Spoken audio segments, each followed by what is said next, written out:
Good morning, students, and welcome back.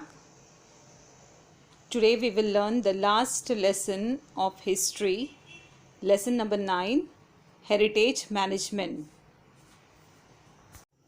Heritage means what we get from our ancestors. So monuments, historical objects, all we have got from the ancestors. And we need to preserve it to represent the past history and culture of a nation. So in this lesson, we will learn how the heritage is preserved. Students, you are aware about the sources of history, that is oral, written and material sources. And because of these sources only, we know about the history of a country and world. The sources of history and all the history books that are available today are the results of the diligent work of several historians. Institutes like libraries, museums, and archives conserve and preserve this precious historical heritage. They choose important specimens from the heritage collection and exhibit them. They also publish research journals, informative pamphlets, leaflets, posters, etc. The documents and artifacts which are not exhibited but historically very important are stored in the museums and archives after completing necessary treatments for their conservation and preservation. Those documents and artifacts are made available to researchers as and whenever necessary. Libraries conserve, preserve and manage the books. So let's begin the lesson. The very first to study is sources of history, their conservation and preservation.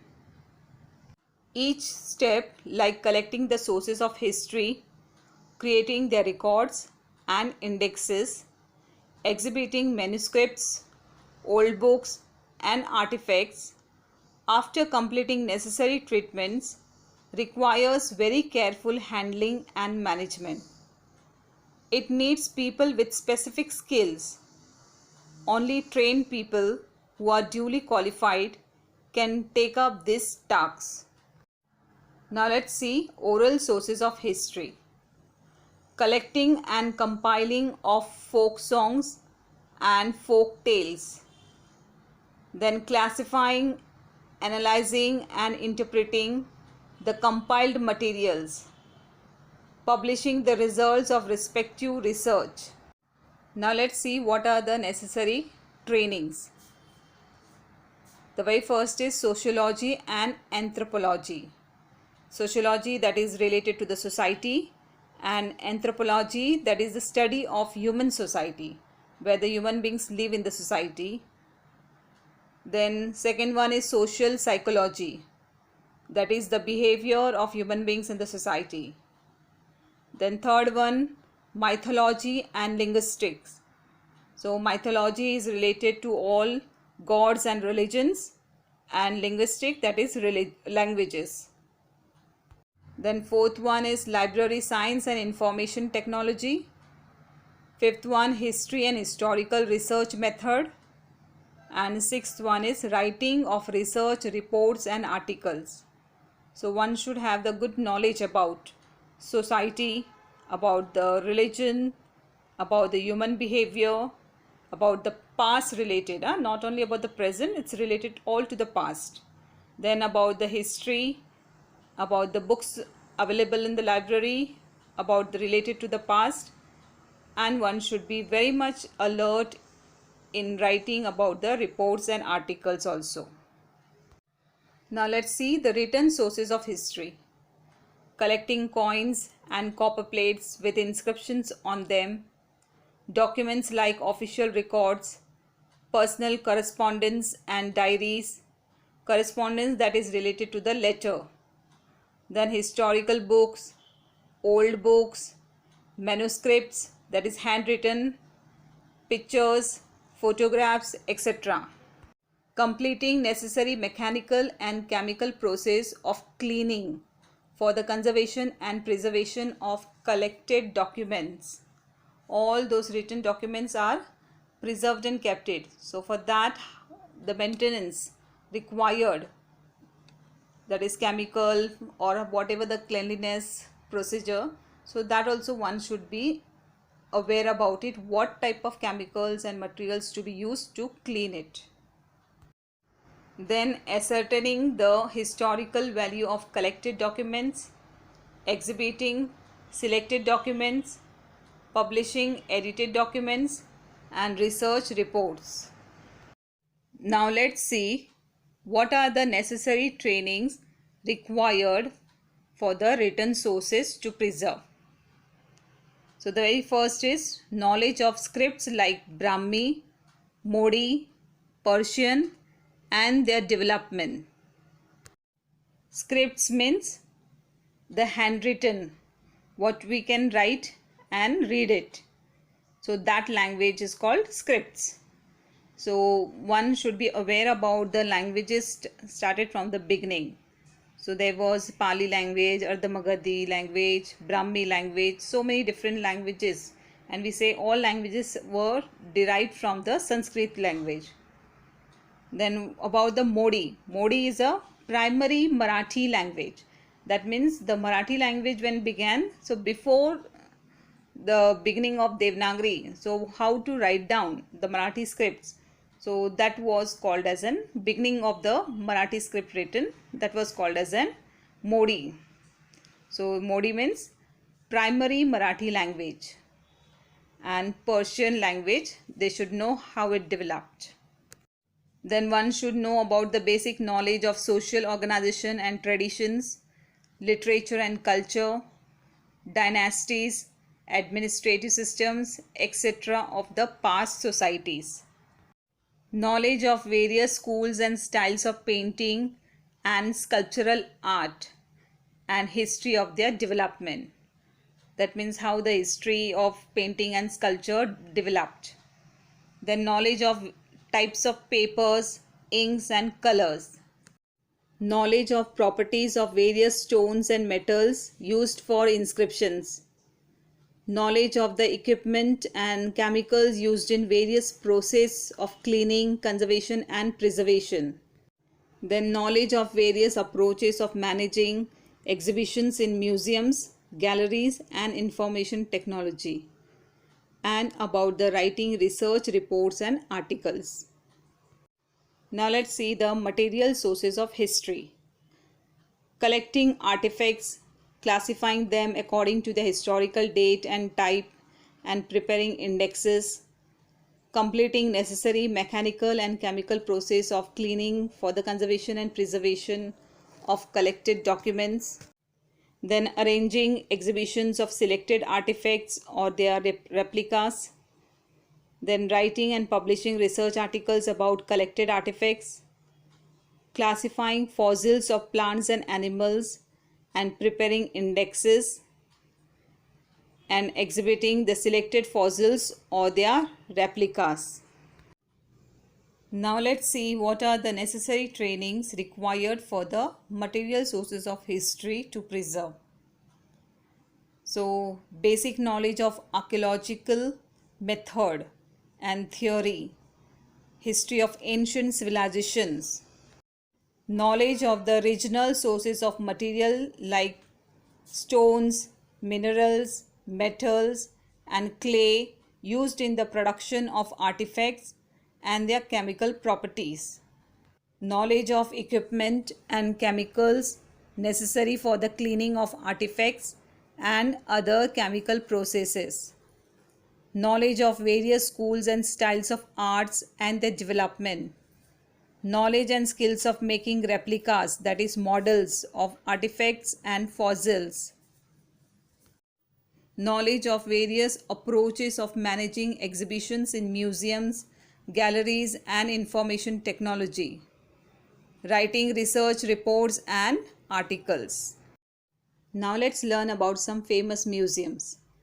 Museums were created to organize and manage the antiquities. Antiquities means the ancient times objects. So whatever the olden times objects what we have got, that is preserved and kept it in the museums. So to manage the antiquities collected by members of royal and allied families of medieval Europe. So let's see the first famous museum of the world, that is Louvre Museum of France. The Louvre Museum in Paris was established in the 18th century. Antiquities collected by members of the royal family were exhibited in the Louvre Museum. It included the much acclaimed painting, that is the world-renowned painting of Leonardo da Vinci's, that is Mona Lisa painting. Leonardo da Vinci has worked under the patronage of Francis I, who was the king of France in the 16th century. The collection of the Louvre Museum increased to a great extent because of the antiquities brought back by Napoleon Bonaparte. Presently, the museum contains more than 380,000 artifacts. The next famous museum is British Museum of England. The British Museum in London was established in the 18th century by Sir Hans Sloane. Sir Hans Sloane was a natural scientist who has handed over about 71,000 objects in his collection to the King of England, that is George II. It included several books, pictures, specimens of preserved plants, that is called herbarium. Later, the collection was expanded by addition of various art objects and ancient artifacts collected by the British people from British colonies. Presently, the museum collection comprises about 80 lakh objects. Now let's learn about the third famous museum of the world, that is National Museum of Natural History in United States of America. This Museum of Natural History was managed by the Smithsonian Institution, which was established in 1846. It houses more than 12 crores, that is 120 million specimens of fossils and remains of plants and animals, minerals, rocks, human fossils and artifacts. So in this Museum of America, we will find only the fossils, that is remains of plants, animals, minerals and rocks, etc. Now let's see the museums in India. The first museum in India was Indian Museum, which was established by Asiatic Society of Bengal in Kolkata in the year 1814 Common Era. The second museum of India is Government Museum, which was established in Chennai in the year 1851 Common Era. Then the National Museum was established in Delhi in 1949. Presently, there are several museums in various states of India. Usually, the big museums have their own archives and libraries, and some museums are affiliated to universities. That means some museums are combined with the universities because the students who are learning about the museums, for them it is helpful to learn in the university. Then such museums also offer courses in museology. Museology means the study of museum. So let's see the well-known institutes and universities which offer degree and diploma courses in museology in India. National Museum, that is in Delhi. Maharaja Sayaji Rao University, that is in Vadodara. Kolkata University in Kolkata. Banaras Hindu University, that is in Varanasi. Aligarh Muslim University in Aligarh, and Jivaji University in Gwalior. Now let's learn about the Chhatrapati Shivaji Maharaj Vastu Sangrahalaya Museum, that is in Mumbai. And I hope many of you must have visited to this museum. And if not, please plan to go over there. In 1904, some influential residents of Mumbai decided to establish a museum to commemorate, that means to honor, the visit of Prince of Wales to India. In the month of November of 1905, the foundation was laid of the museum building. It was decided that the name of the museum would be Prince of Wales Museums of Western India. It was renamed as Chhatrapati Shivaji Maharaj Vastu Sangrahalaya in the year 1998. The building of the museum is built in Indo-Gothic style.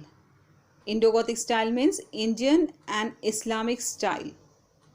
It has been given the status of Grade 1 heritage building in Mumbai.